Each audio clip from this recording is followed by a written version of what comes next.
আমরা ত্রিকোণমিতির দ্বিতীয় পাঠ আজ শুরু করব। আজকে এর আগের দিন আমরা শুরু করেছিলাম ত্রিকোণমিতির কোণের পরিমাপ কি করে আমরা করব সেই ধরনগুলো আমরা জেনেছিলাম। আজকে আমরা ত্রিকোণমিতির কোণানুপাত কি করে নির্ণয় করব সেইটি শিখব। ত্রিকোণমিতির কোণানুপাত নির্ণয় করার আগে আমরা সদৃশতা কাকে বলে এই জিনিসটি আগে জানব। যে কোনো একটা জিনিস, যে কোনো জ্যামিতিক চিত্র, ঘনবস্তু বা আমাদের যে কোনো বস্তু, ঘন বস্তু হোক বা দ্বিমাত্রিক বস্তু হোক বা জ্যামিতিক চিত্র হোক, যাই হোক না কেন, তার দুটো জিনিস থাকে। একটা হচ্ছে আকার আর একটি আকৃতি। ইংরেজিতে আকারের ইংরেজি সাইজ, আকৃতির ইংরেজি শেপ। এখন দুটো জ্যামিতিক চিত্র তাদেরকে সদৃশ্য বলা হবে যখন তাদের আকৃতিটা সমান হবে। শেপ সেটি সমান হবে। তাদের আকার সমান হতেও পারে, নাও হতে পারে। এখন যদি আকার আর আকৃতি দুটোই সমান হয়ে যায় তখন আমরা বলি সর্বসম বস্তু। অর্থাৎ আকৃতি আকার দুটো যদি সমান হয়ে যায় সেটা একই রকম দেখতে হবে। আকার যেটা, তার সাহায্যে আমরা একটা জিনিস, কোনো বস্তু বা কোনো ছবি, সেটা বড় না ছোট এই তুলনাটা করতে পারি। এটা হচ্ছে আকার। আর আকৃতি হচ্ছে কিরকম দেখতে। তো যেমন ধরো এই যেখানে তিনটে ত্রিভুজের ছবি আঁকা আছে। এই তিনটে ত্রিভুজ, এই প্রথম দুটো ত্রিভুজ, দেখো যে এই দুটো ত্রিভুজ, এই ত্রিভুজটাকে তুলে নিয়ে তুমি যদি এই ত্রিভুজটার উপর বসিয়ে দাও সেক্ষেত্রে কি হবে যে এই দুটো ত্রিভুজ কিন্তু খাপে খাপে মিলে যাবে, একবারে প্রত্যেক রেখায় রেখায় মিলে যাবে। এই দুটোর আকার সমান, আকৃতি সমান। এই যে এই দুটো ত্রিভুজ দেখো, বা এই দুটো ত্রিভুজের কথা হিসাব করো, দেখো যে এই ত্রিভুজের এই কোণটার সঙ্গে এই কোণটা সমান, এই কোণটার সঙ্গে এই কোণটা সমান, এই কোণটার সঙ্গে এই কোণটা সমান, ফলে এই ত্রিভুজ দুটোর আকৃতি সমান। কিন্তু এই ত্রিভুজ দুটোর আকার সমান নয়, কারণ এটা হচ্ছে ছোট ত্রিভুজ, এটা বড় ত্রিভুজ। অর্থাৎ আকার হচ্ছে এমন একটা জিনিস যার সাহায্যে তুমি একটা ছবি, দুটো ছবির মধ্যে তুলনা করতে পারো, যে ছবিটা বড়, এই ছবিটা তার যে জায়গা দখল করে আছে তার তুলনা করতে পারো। কিন্তু আকৃতিটা কি? আকৃতিটা হচ্ছে এমন একটা জিনিস যাতে ছবিটাকে তুমি চিনতে পারো, এটা ত্রিভুজ না এটা চতুর্ভুজ, না এটা বৃত্ত, না পঞ্চভুজ, এইটা চিনতে পারো। যার সাহায্যে, যে ধর্মটার সাহায্যে একটা ছবি বা একটা বস্তুকে চেনা যায়, সেটা হচ্ছে তার আকৃতি। তো এইবার তাহলে দুটি জ্যামিতিক চিত্র, তাদের আকৃতি যদি সমান হয়, তাদের আকার সমান হতেও পারে, নাও হতে পারে, তাহলে তাদেরকে বলে সদৃশ চিত্র। তো এবার যদি দুটো ত্রিভুজের কথা আমরা ভাবি, আমাদের এখানে ত্রিভুজের কথা আমরা ভাববো, বিশেষ করে সমকোণী ত্রিভুজের কথা ভাববো, পরে আসছি সে কথায়। তো যদি দুটো ত্রিভুজের কথা ভাবি, তারা সদৃশ হবে কখন? সদৃশ বার করার দুটো রাস্তা রয়েছে। তারা সদৃশ কিনা সেটা বার করার দুটো রাস্তা রয়েছে। এক, যে তারা সদৃশ কোণী হবে, অর্থটা বলছি আমি এখন, অথবা তাদের অনুরূপ বাহুগুলি সমানুপাতিক হবে। এই দুটোর যে কোনো একটা যদি আমরা প্রমাণ করতে পারি দুটো ত্রিভুজের ক্ষেত্রে, তাহলেই আমরা বলতে পারবো যে ত্রিভুজ দুটো সদৃশ। আবার এই কথাও মনে রাখতে হবে যে সদৃশ কোণী হওয়ার অর্থই হচ্ছে তাদের অনুরূপ বাহুগুলো সমানুপাতিক হবে। আবার অনুরূপ বাহুগুলো সমানুপাতিক হবে এই কথাটার অর্থই হচ্ছে তারা সদৃশ কোণী হবে। তাহলে সদৃশ কোণী আর সদৃশ দুটো সমতুল্য শব্দ, এই কথাটা মাথায় রাখতে হবে। এখন এখানে একটা কথা ব্যবহার করা হচ্ছে অনুরূপ। অনুরূপ জিনিসটা কি? অনুরূপ জিনিসটা কিন্তু আমরা আরেকটা বিষয়ের সাহায্যে ব্যাখ্যা করতে পারি। অনুরূপ বাহু বললে একরকম হবে, অনুরূপ কোণ বললে আর একরকম হবে ত্রিভুজের ক্ষেত্রে। অনুরূপ বাহু কি? দুটো অনুরূপ বাহু হচ্ছে দুটো ত্রিভুজে, ধরো এই ত্রিভুজটা আর এই ত্রিভুজটা।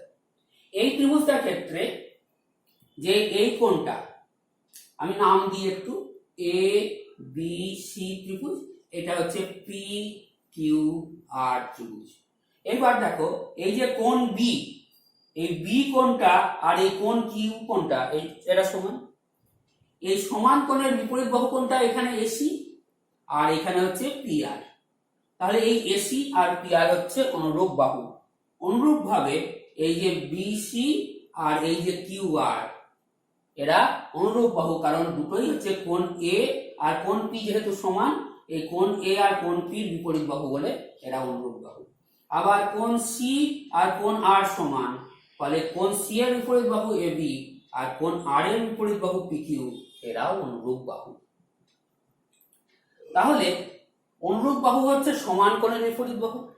অনুরূপ কোণ কি? সমান বাহুর বিপরীত কোণ। তাহলে এই যে কিউ আর বিসি সমান যদি হয়, তাহলে তাদের বিপরীত কোণগুলো অর্থাৎ এই যে কোণ পি আর কোণ এ এরা সমান হবে। এরা যদি সমান হয়, আমাদের ছবির আকৃতি অনুযায়ী এরা সমান না, এখানে যদি এইটার সঙ্গে এটা সমান হয়, এই বাহুটার সঙ্গে এই বাহুটার নাম দেওয়া হয়নি, এই বাহুটার সঙ্গে এই বাহুটা যদি সমান হয়ে যায়, তাহলে এই বাহুর বিপরীত কোণ কোনটা? এই কোণটা। আর এখানে কোণ এটা, তাহলে এই দুটো সমান এবং এরা অনুরূপ কোণ। তাহলে এইবার আমরা একটু সমকোণী ত্রিভুজের ক্ষেত্রে আসছি। সমকোণী ত্রিভুজের ক্ষেত্রে কি হচ্ছে? সমকোণী ত্রিভুজের ক্ষেত্রে আমরা দেখি যে একটা সূক্ষ্মকোণ থিটা, এখানে একটা সূক্ষ্মকোণ রয়েছে থিটা। এই সূক্ষ্মকোণে দুটো বাহু, এই দুটো বাহুর একটা যেটা বড় বাহু, যেটা সর্ববৃহৎ বাহু ত্রিভুজের, সেই সর্ববৃহৎ বাহুটাকে আমরা বলি অতিভুজ, আর দ্বিতীয় বাহুটাকে বলি ভূমি। এখন এই অতিভুজ আর ভূমি, এবার কোণটি যে কোণটি সূক্ষ্মকোণ তার যে বিপরীত বাহু, সেই বিপরীত বাহুটাকে আমরা বলি লম্ব। তাহলে সমকোণী ত্রিভুজের তিনটি বাহু, একটা অতিভুজ, একটা ভূমি, একটা লম্ব। যে কোণটার সাপেক্ষে আমরা সমস্ত বিচার করব সেই কোণটার বিপরীত বাহুটা হচ্ছে লম্ব। সেই কোণের সংলগ্ন বাহুগুলোর মধ্যে যেটা সর্ববৃহৎ বাহুকে চিহ্নিত করছে সেটি অতিভুজ এবং অন্য বাহুটা হচ্ছে ভূমি। তাহলে এই যে ত্রিভুজটা, এই ত্রিভুজের তিনটে বাহু হচ্ছে অতিভুজ, লম্ব, ভূমি, সমকোণী ত্রিভুজের। তাহলে এরা দুটো সমকোণী ত্রিভুজের ক্ষেত্রে তাদের যদি কোণগুলো সমান হয়, তাই যদি সূক্ষ্মকোণ যে কোণটার হিসাবে আমরা করছি সেই সূক্ষ্মকোণটা যদি সমান হয়, তাহলে কি হবে? তাহলে এই যে অতিভুজ, লম্ব, ভূমি এরা সব অনুরূপ বাহু। আচ্ছা, এইবার আমরা এই ধরনের কতগুলো ত্রিভুজ এঁকেছি। কি কি? একটা হচ্ছে এই যে ত্রিভুজ ও ডি সি, তার কোণ একটা কোণ থিটা। ত্রিভুজ O D dash C dash, তারও একটা কোণ theta. O D double dash C double dash, এই ত্রিভুজটা, তারও একটা কোণ থিটা। তাহলে এই কোণগুলো তো সমস্ত সমকোণ, ফলে এরা সমান। আবার এই তাহলে এই কোণ দুটো সমষ্টি তো 90 ডিগ্রি, এই কোণটার সঙ্গে এই কোণটার সমষ্টি 90 ডিগ্রি, এই কোণটার সঙ্গে এই কোণটার সমষ্টিও 90 ডিগ্রি, আবার এই কোণটার সঙ্গে এই কোণটারও সমষ্টি 90 ডিগ্রি। তাহলে এই কোণগুলো, এই যেহেতু কোণটা সমান, প্রত্যেক ত্রিভুজেরই এই কোণটা সমান, তাহলে এই কোণগুলোও সব সমান। অর্থাৎ ত্রিভুজের তিনটি কোণ কিন্তু সমান, অর্থাৎ ত্রিভুজ দুটো সদৃশকোণী।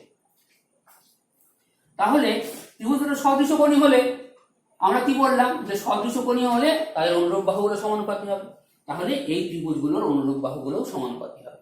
অর্থাৎ এই সবচেয়ে ছোট ত্রিভুজের ভূমিগুলোর অনুপাত, মানে প্রত্যেকটা ত্রিভুজের ভূমির অনুপাত, প্রত্যেকটা ত্রিভুজের অতিভুজের অনুপাত, প্রত্যেকটা ত্রিভুজের লম্বের অনুপাত এরা সমান হবে। তার মানে কি হচ্ছে?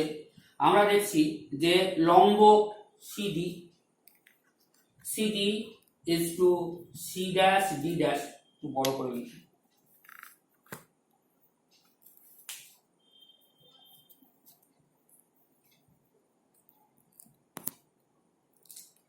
তাহলে CD is to C dash D dash, এরা সব লম্ব, is to C double dash D double dash. এই অনুপাতগুলো কার সঙ্গে সমান হবে?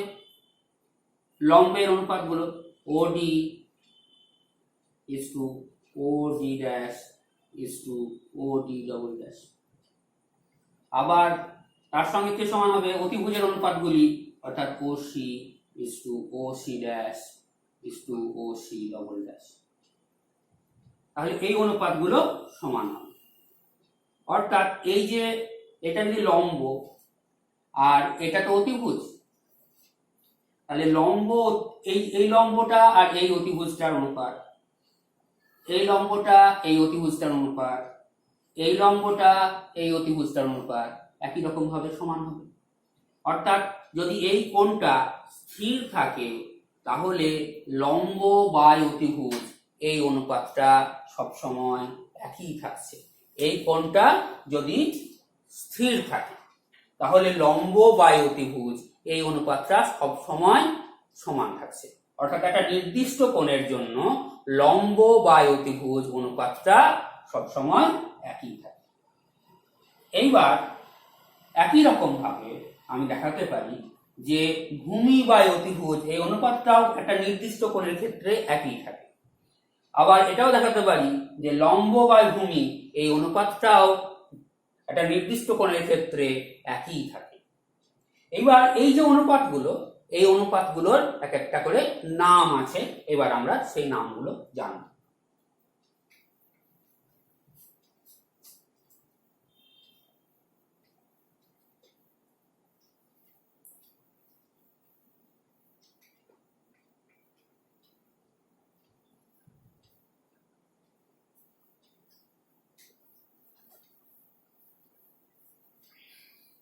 আচ্ছা বলতা, এগুলো জানানোর আগে আমি আরেকটা জিনিস তোমাদের জানাই, সেটা হচ্ছে এই অতিভুজ, অতিভুজটাকে আমরা বলি, তার ইংরেজি নাম হচ্ছে হাইপটেনিউজ।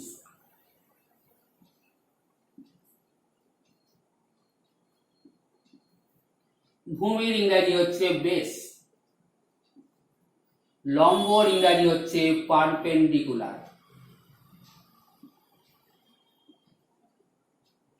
এই কথাগুলো একটু মাথায় রাখতে হবে। এইবার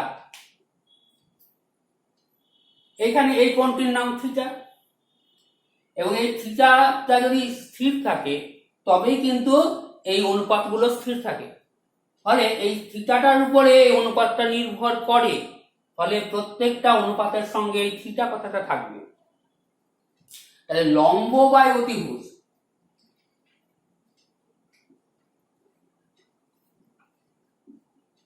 এই অনুপাতটা, এটার একটা নাম আছে, এই নামটা হচ্ছে SINE, sine, sine of the angle. অর্থাৎ কোন অ্যাঙ্গেলের উপর নির্ভর করছে? কোন কোণের উপর নির্ভর করছে? অ্যাঙ্গেল মানে কোন, কোন কোণের উপর নির্ভর করছে? Theta, sine of the angle theta. তাহলে লম্ব বাই অতিভুজ এই অনুপাতটা, সেটা কি? Sine of the angle theta. এই sine of the angle theta, এটাকে সংক্ষেপে কি করে লেখা যায়? Sine theta. এর সঙ্গে এই থিটাটার সঙ্গে সাইন কথাটা গুণ নেই, কিন্তু এই সাইন থিটা কথাটার অর্থ কি? এই গোটা কথাটা sine of the angle theta, এই কথাটাকে আমরা একটু ছোট করে সাইন থিটা, ঠিক আছে? এটা হচ্ছে লম্ব বাই অতিভুজ। এটাকে আমি লম্ব যেহেতু পারপেন্ডিকুলার, তাকে পি লিখি, আর অতিভুজ হচ্ছে হাইপোটেনিউজ, তাকে এইচ লিখি, পি বাই এইচ। একই রকম ভাবে আমি যদি ভূমি বাই অতিভুজ এই অনুপাতটার কথা ভাবি,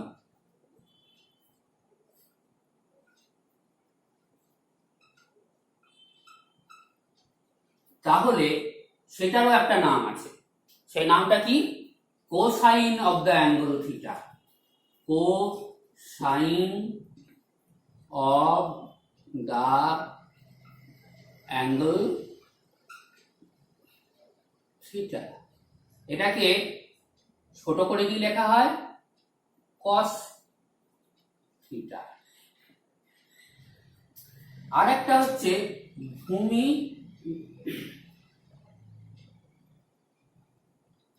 এটা হচ্ছে লম্ব বাই ভূমি, এটা হচ্ছে লম্ব বাই ভূমি। এটা হচ্ছে tangent of the angle theta. Tangent of the angle theta, এটাকে লেখা হয় ট্যান থিটা। এই হচ্ছে মূল তিনটে কোণানুপাতের কথা। তো এই যে মূল তিনটে কোণানুপাতের কথা আমরা শিখলাম, এটা মনে রাখার একটা উপায় আছে। এটা মনে রাখার একটা, আমরা একটা যদি একটা কথা, একটা বাক্য মনে রাখতে পারি, তাহলে এই গোটা জিনিসটা মনে রাখতে কষ্ট হবে না। কি বাক্যটা? কি? সাম people have curly black hair turning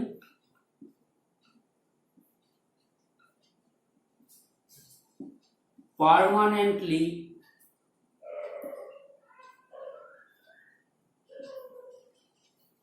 back। এইটা, এই কথাটা একটু মাথায় রাখতে হবে। তো এটা মাথায় রাখলে কি হবে, কিভাবে মনে রাখবো? সাম, এস মানে হচ্ছে সাইন। সাইন অনুপাতটা কি? পি বাই এইচ, লম্ব বাই অতিভুজ।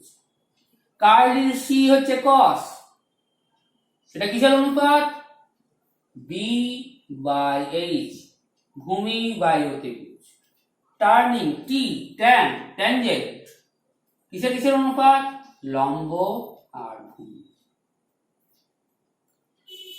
এই কথাটা যদি একটু মাথায় রাখতে পারো, তাহলে এই অনুপাতগুলো কি হবে, কিসের কিসের অনুপাত, এটা মনে রাখতে কষ্ট হবে না। এখন শুধু যে এই কটা অনুপাত আছে তা নয়, এই সাইন অনুপাতটা হচ্ছে কিসের অনুপাত? লম্ব আর অতিভুজ। তাহলে অতিভুজ বাই লম্ব করলেও তো একটা অনুপাত হতে পারে, তারও তো একই থাকে।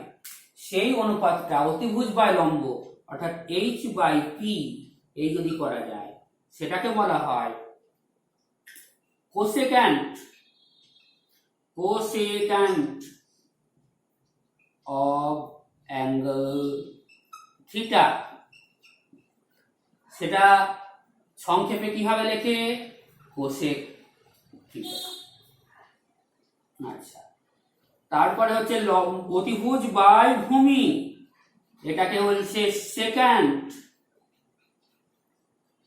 Of angle theta. সেটাকে কিভাবে লেখে? Sec theta. তারপরে হচ্ছে ভূমি বাই লম্ব, এটাকে কিভাবে লেখে? এটাকে লেখে কোট্যানজেন্ট অফ অ্যাঙ্গেল থিটা। কিভাবে লেখে? কট থিটা। তাহলে এইভাবে আমরা বিভিন্ন কোণানুপাতগুলোর কথা মাথায় রাখতে পারি। আচ্ছা, এইখানে একটা কথা মাথায় রাখতে হবে, সেটা হচ্ছে, দেখো এই অনুপাতগুলো কিসের কিসের অনুপাত, এগুলো আমি একটু রাখলাম, বাকি একটু কথা বলে নেওয়া দরকার, সেগুলো বলি। এই অনুপাতগুলো সম্বন্ধেই একটু কথা বলে নেওয়া দরকার। সেটা হচ্ছে যে দেখো যে একটা সমকোণী ত্রিভুজ, তো এগুলো সমস্ত হচ্ছে সমকোণী ত্রিভুজের এক একটা বাহু। এই কোণটা ধরলাম থিটা, তাহলে এইটা হচ্ছে লম্ব, এটা ভূমি, এটি অতিভুক্তি। আচ্ছা দেখো যে পিথাগোরাসের উপপাদ্য অনুযায়ী কি আছে, H square equal to P square plus B square. তার মানে এইচ সবসময়ই হচ্ছে পি বা বি এর চেয়ে বড়, সব সময় তাই হবে। তার মানে পি বাই এইচ এই অনুপাতটা একের চেয়ে ছোট, বি বাই এইচ এই অনুপাতটাও একের চেয়ে ছোট। অর্থাৎ সাইন থিটা এই জিনিসটা সবসময় একের চেয়ে ছোট, বা অনেক ক্ষেত্রে যেটা হয় থিটাটা যদি 0 হয়ে যায় তাহলে কি হবে, বা থিটাটা যদি 1 হয়ে যায় সেক্ষেত্রে কি হবে, বিটা 0 হবে। বিটা যদি 0 হয় তাহলে থিটা 90 ডিগ্রি হয়ে গেলে, বিটা 0 হয়ে গেলে কি হবে, পি আর এইচ কিন্তু সমান হয়ে যাবে। তাহলে পি আর এইচ সমান হয়ে গেলে তাহলে সাইন থিটার মান 1 হয়ে যাবে। তাহলে সাইন থিটা 1 বা 1 এর চেয়ে ছোট। একই রকম ভাবে কস থিটাও 1 বা 1 এর চেয়ে ছোট। সাইন থিটা কস থিটার মান -1 থেকে +1 এর মধ্যে থাকে সাধারণত। -1 less than equal to sine theta less than equal to 1। কিন্তু আমরা ক্লাস 10-এ এইটুকু মান নিয়েই কাজ করব, এইটা দিকে যাব না।